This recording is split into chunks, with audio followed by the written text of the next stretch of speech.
We're here today at Shiloh, the place where God established His house for over 300 years, where an Israelite woman by the name of Hannah came in search of God, and where a team of archaeologists are carefully sifting through the soil of this 3,800-year-old tell. But what are they looking for?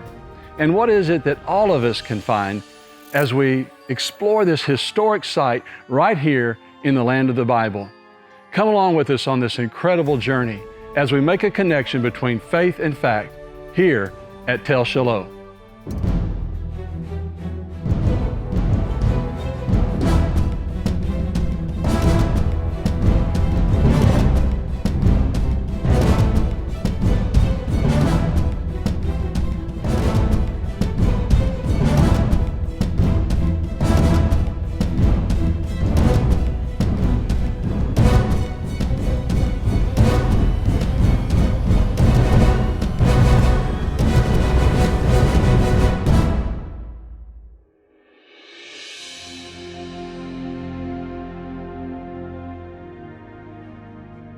Shiloh lies at the heart of the Israelite territory and was eventually allotted to the tribe of Ephraim. Its name shares the same Hebrew word for rest and peace. And this name is very befitting of the place when one considers that its location lies at the northern end of a fertile valley and southwest of a spring and beautiful creek bed. The Bible gives us a really specific description of the exact location of Shiloh. In the period of the Judges, after the Benjamites had been almost wiped out, they told them to come to Shiloh, and they say that Shiloh is on the highway between Bethel and Shechem, north of Bethel, south of Lebonah, east of the highway. And so we know the location to look for the city of Shiloh for its ancient ruins. While Shiloh was removed some 22 miles from the main international trade route, it was nevertheless accessible to local inhabitants and traders, and also to Jewish worshipers like Elkanah and Hannah, who year after year made the short pilgrimage from Ramah to Shiloh to offer their sacrifices and celebrate their feast.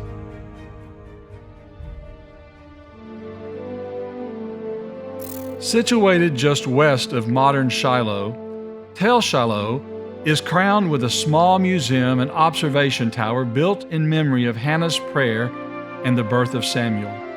Scattered across the Tel are the scars of several explorations and 3 major archaeological excavations. Archaeology is often by nature a destructive discipline that often requires removing and destroying earlier civilizations in order to understand the history of its earlier cities which lie at the lower levels. An ancient tell is sort of a layered mound. So we go from the top down. The deeper we go, the older the material becomes. So what Petrie discovered back in the 19th century was that the deeper you go, you can tell a difference in the ceramic profile. In other words, the pottery is older. So here at Shiloh, we have 9 different stratum, and each stratum that we go through, we see a change in material culture. So it was already a hill to start with, but then it accumulates height over many centuries and many millennia. In examining this tell, it is obvious that there was an ancient city or town here with a 26-foot-high massive stone wall and a wide earthen glacis surrounding a large 4-acre compound, a wall that Joshua would have seen as he entered the Promised Land for the first time, and where generations of Israelites would have found refuge during times of war. I'm standing on top of the old wall. We call it the Canaanite wall, the wall that was built in the Middle Bronze Age. It's a wide wall, 5.2 to 5.4 meters thick. So the interface of the wall comes down just to my right here, and it extends down about 2.5 meters on this side. And then on the outside of the wall, we have about another 2 to 2.5 meter drop of what's been preserved. So at some point on top of this stone, there was another span of the defensive structure that was mud brick that had eventually collapsed, and then the mud brick would deteriorate over time.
covenants.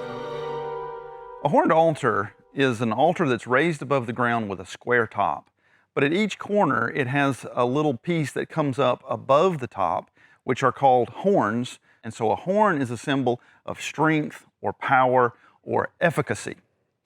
The horned altar that was found here at Shiloh, although in ruin, signifies that this in fact was a temenos, a place that was designated as a holy precinct.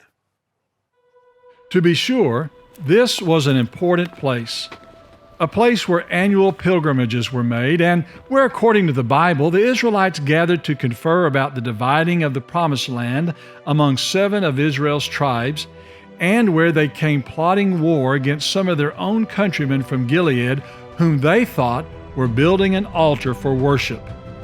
So from a biblical perspective, it seems Shiloh occupied an important position in the lives of Israel. Why did the Israelites come to this part of the hill country, far away from the international north-south route that ran along the coastal highway? Why did an urban community develop here in this out-of-the-way place? Evidence exists that the Amorites had also used this site for worship long before the Israelites. But now the Israelites were using this place as their central capital and place of worship, perhaps even making a statement that this place belonged to the God of the Israelites and not the God of the Amorites.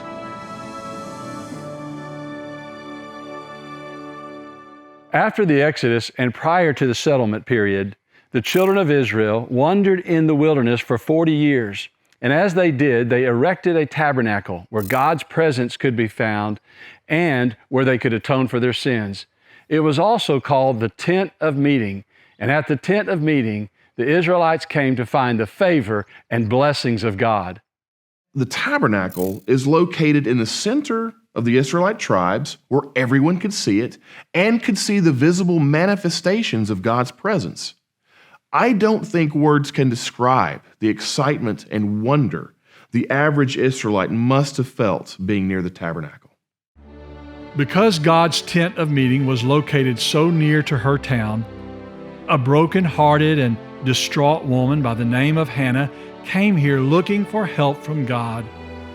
The Bible says she was childless and was deeply distressed and wept bitterly in her soul. Anyone who has ever known the emotional yearnings of a woman wanting to have a child but is physically unable to can certainly identify with her pain. Stricken with such grief, Hannah made her way to the tabernacle in Shiloh and with many tears offered up her prayer to the Lord and made a vow that if God would give her a child, that she would give him unto the Lord all the days of his life. The Bible indicates that she pleaded with God somewhere near the doorpost of the tabernacle. But where? Where would Hannah have prayed? In recent years, others have come here with similar requests, longing to be heard by God, longing to have children of their own, longing to be near the place where Hannah offered her prayer. Now, where did Hannah pray? This is a good question. If that depends on where the tabernacle was. She was probably very close to where we're standing right now. Whether it was on the summit or the northern platform or right here, we're within a few yards of where Hannah connected with God. And that's like a nexus, something there was this desperate prayer and then there was this answer to prayer. And so when we're working here, it's awesome. You're thinking Hannah, Joshua, Elkanah, Eli, these are the type of people who were here. If material evidence does exist for the tabernacle, where should archaeologists begin looking for it? Where exactly was the tabernacle located? Where was it that Hannah went to pray asking for a child? And where was it that Eli was sitting when he observed Hannah praying? Today, there are at least 3 major views. The first option was presented by explorer Charles Wilson, who studied the site in 1866 and noticed to the north of the tell a worked bedrock scarp platform whose dimensions closely resemble the dimensions of the tabernacle as given in the Bible. And it had an alignment that is situated in an east-west direction, which meets the requirement of Exodus 26:22. Well, the northern platform has been popular since 1866. It was Wilson who noticed the dimensions of the quarry. It's really a rock quarry, and that's why it's rectangular. But he noticed that there were what we would call cup marks or indentations in the bedrock, surmising from that these were to support the posts of the tabernacle. And I cannot disprove that. However, I have found cup marks at every site that I've ever excavated. And so when you get to bedrock, I'm not sure why, but you find these everywhere, and that certainly doesn't mean that the tabernacle was all over the country. So in my mind, that's not a strong line of evidence. A second option for the location of the tabernacle is at the summit of the tell, which was partially excavated by Israel Finkelstein in the early 1980s. Though Finkelstein concluded that no evidence was discovered which would fit the biblical record, this location is still considered a viable location given historical precedent for a worship shrine to be positioned near the center of the city as they were at Megiddo and Tel Arad. The central plateau of the center of Tel Shiloh just happens to have the precise amount of square footage needed to serve as the platform for the Israelite tabernacle. Adding weight to this option is the nearby existence of numerous ancient storage facilities, Iron Age pillared courtyard buildings, and silos, all of which contained huge quantities of both small and large pottery containers and numerous cultic remains, and, according to Finkelstein, the richest ever discovered in Israel. All of these storage facilities, containing so many types of vessels and built so closely to the summit, must have been a part of a larger complex.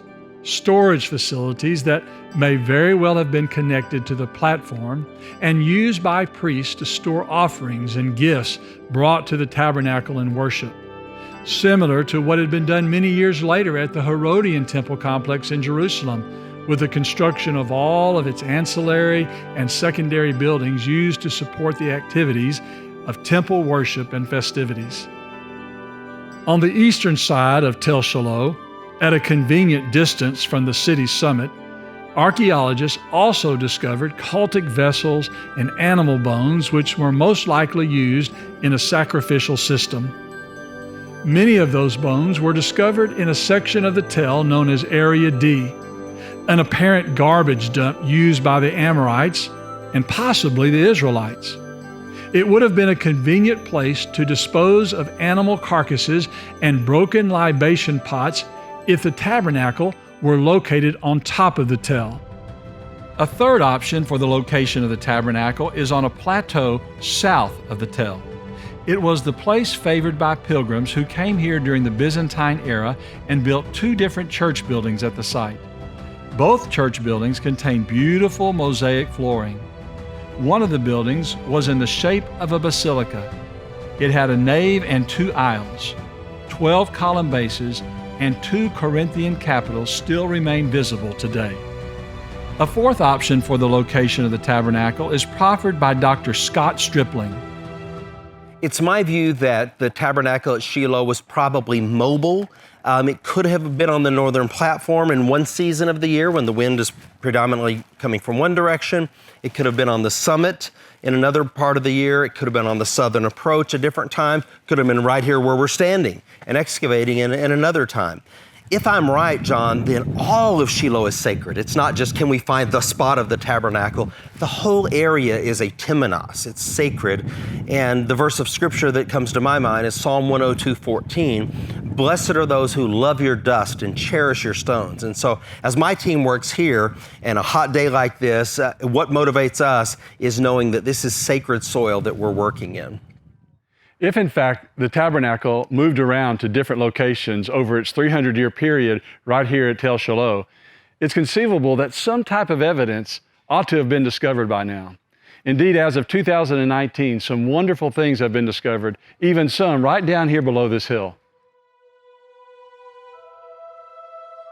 For only a few short seasons now, the Associates for Biblical Research have been carefully excavating at Shiloh, searching for where the tabernacle might have been situated and looking for any clues that might elucidate the history of this storied site.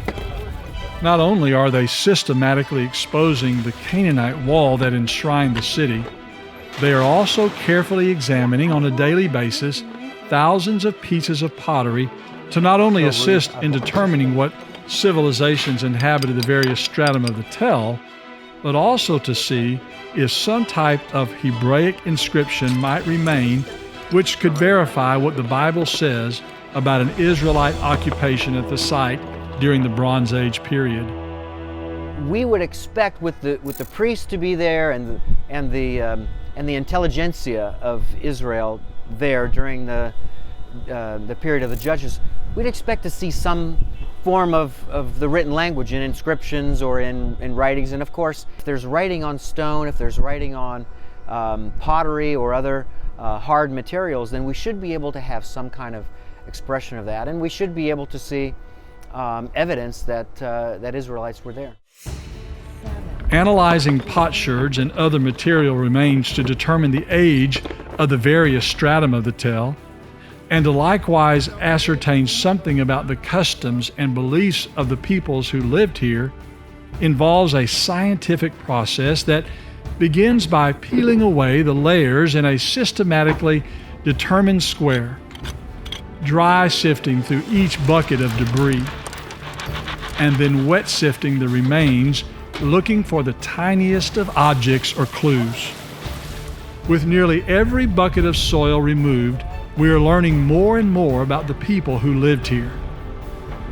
These artifacts are certainly crucial to understanding the history of Shiloh, but associates for biblical research are making some history of their own by using a field multispectral ostraca imager. Using infrared lighting inside a makeshift darkroom, epigraphers are gaining an up-close examination of diagnostic pottery out at the actual excavation site. If this weren't enough, this collaborative team of Bible-believing archaeologists and other scientists are the first outside of Jerusalem to utilize both the dry and wet sifting technology. All of these advancements are yielding some incredible finds.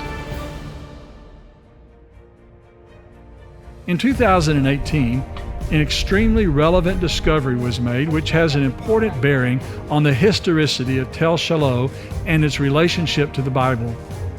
The discovery occurred when archaeologists were carefully sifting through the excavated material on the north side of the tell.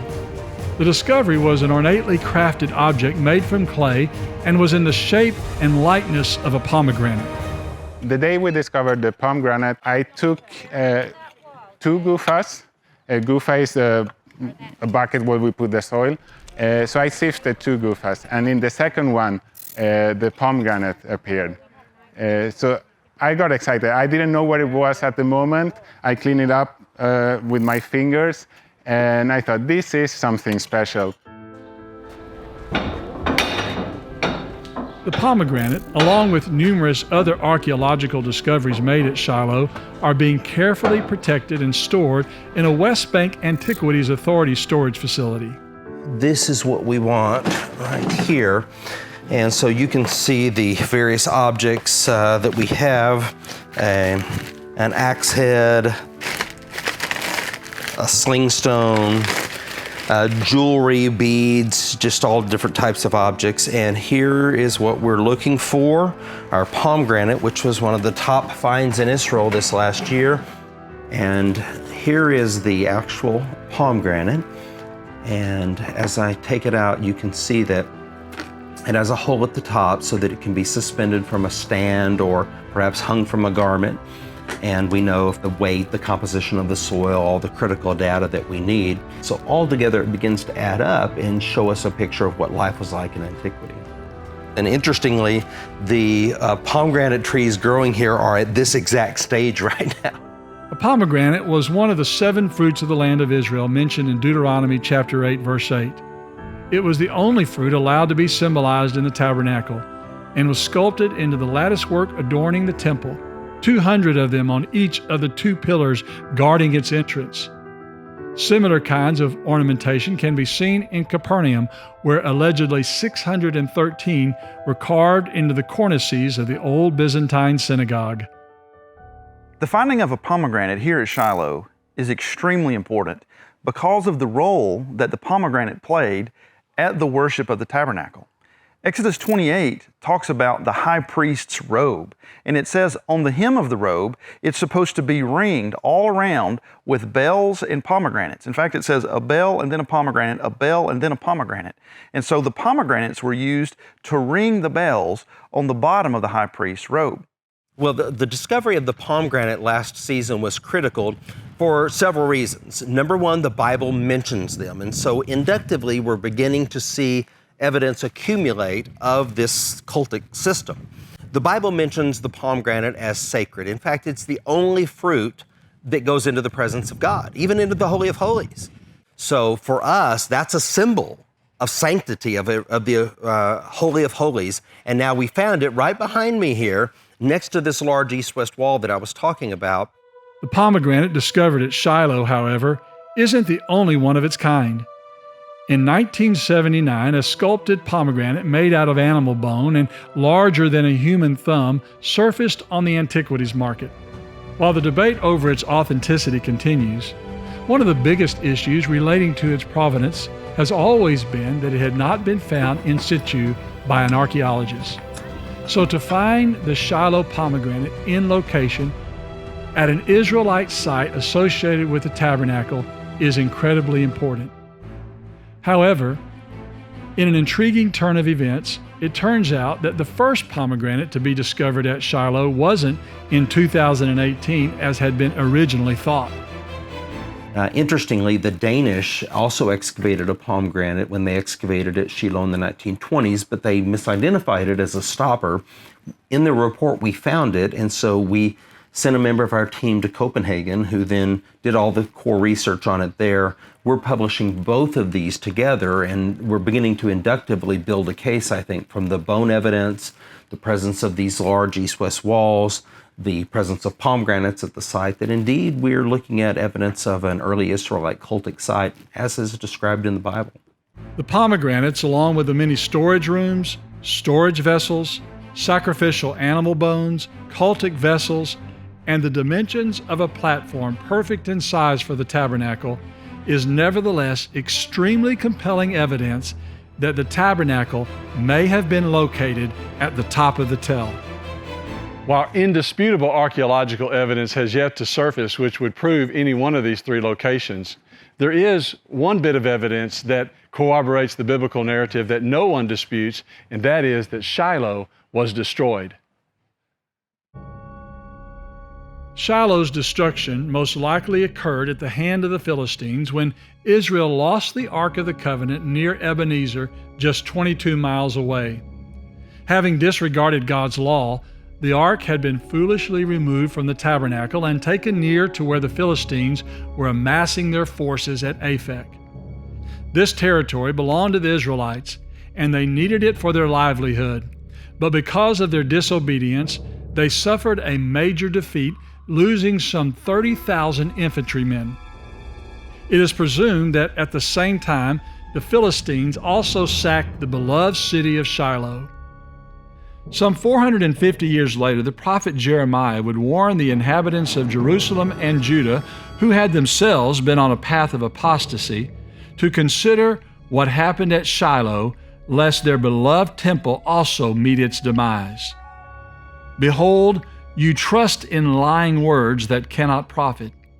Will you steal, murder, commit adultery, swear falsely, burn incense to Baal, and walk after other gods whom you do not know, and then come and stand before me in this house, which is called by my name? Go now to my place, which was in Shiloh, where I set my name at the first, and see what I did to it because of the wickedness of my people Israel. The beloved tabernacle would never again come to rest in this historic place. A peaceful place, as its name suggests, now became a place of destruction, and its name a proverb for divine judgment and the place of an apostate shrine. Today, evidence of that destruction is apparent. The destruction was so devastating that according to Israel Finkelstein, In some places, the ash layer was nearly 3 feet deep. Archaeological research confirms the importance of Shiloh in early Israelite history. Now, Jeremiah does refer to the desolation of Shiloh, and the evidence indicates that its destruction was particularly violent. Jeremiah was right. It was left desolate. While the Bible doesn't say who destroyed Shiloh, Psalm 78 and Jeremiah 7 clearly reveal that this place had for a time ceased to exist, and now archaeology has affirmed it. The Bible then can most certainly be trusted, and year after year, this land is revealing more and more evidence to support the Bible's claims, and it is likewise reminding us of some very valuable lessons about both the goodness and the judgment of God. This tale has many more secrets yet to be revealed, but there is at least one discovery that occurs here year after year, and it's the discovery of a strengthened faith by all those who come to visit and work here. It's hard to articulate the ways that it gets inside you and makes you want to be as close to God all the time as you feel like you are when you're on this ground. For my faith personally, it allows me to connect more into the Bible, and it gives me a more realistic understanding. It makes the Bible come alive. I mean, that I can actually stand here beside these stones that are part of the wall and just envision that, and it's not just words on a page anymore. I mean, it lives in you, and you can visualize and see that these are based in historical reality. It gives me a personal feeling of really connecting with them as real people and not just people in the Bible or just names on a page. Kind of reflecting back on the Bible when God is speaking to Samuel, and seeing the walls that God's voice might have echoed off of is just truly amazing. And I just think, seeing what Samuel was seeing when God was speaking to him is just really cool. My faith has been strengthened because I get to see all of the ways that the Bible is true and correct and holds together with history and archaeology and just everything. Shiloh truly is a place rich in history, a place where we can learn about the process of archaeology and the reliability of the Bible. But one major lesson we are left with at Shiloh is about the great Bible doctrine of faith. At Shiloh, we can learn that faith is connected to facts. While faith involves complete trust, according to Hebrews 11 verse 1, faith is also founded upon evidence. Faith has a foundation. While knowledge isn't faith, faith and knowledge are not mutually exclusive. Faith and knowledge should be coupled together. Faith is predicated on tangible, knowable facts. Faith in the Bible isn't a blind leap or a baseless faith, but rather it is connected to real geographic locations with tangible evidence of the many locations and people identified in its story. The Bible stories aren't myth or legend. Its heroes were real, and its stories are a part of verifiable history. Secondly, at Shiloh, we learn that genuine faith should lead us to obey God.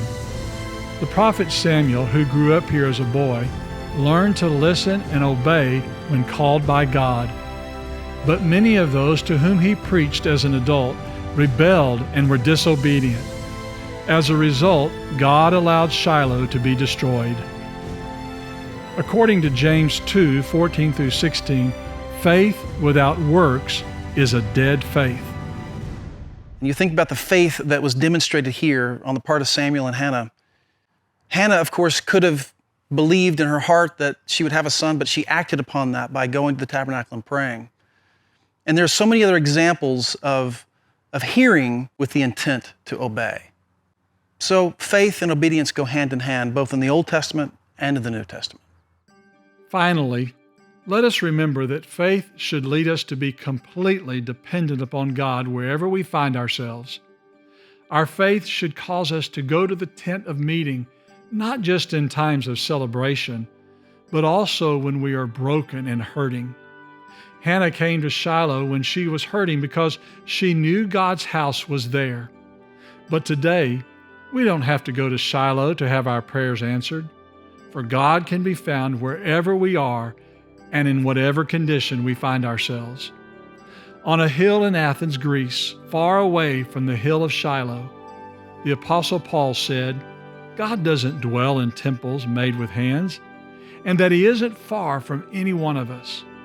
To be sure, God can be found here at Shiloh, but He can also be found all over the world, whether we are in the midst of a marital crisis, physical pain, financial ruin, or more importantly, when we are burdened by sin. The God who revealed Himself at this place for over 300 years has fully revealed Himself in the person of Jesus Christ, the Shiloh with whom the scepter will never depart, the Shiloh that can bring everlasting peace and hope. So go now to Shiloh and remember the people who came here, and the tabernacle that once stood here, and the lesson about faith that can be learned here.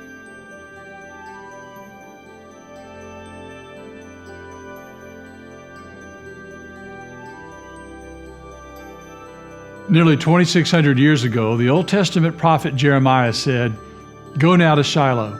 So we did. And our visit there was both faith-building and it was sobering. To stand in the place where God's tabernacle was located and where the Ark of the Covenant once rested really does connect you to history. And it reminds you that the events of the Bible really happened. The places are real. It was here at Shiloh that Hannah came to pray when she poured out her heart to God asking for a son. And it was at Shiloh that the great prophet Samuel was trained. So to walk on the same hallowed ground where our forefathers of faith once walked really does help make the Bible come alive. But on this trip, we didn't just study and we didn't just photograph the site. At Shiloh, we were privileged to help excavate a part of history and to work in an area that hasn't been touched by human hands for nearly 3,000 years.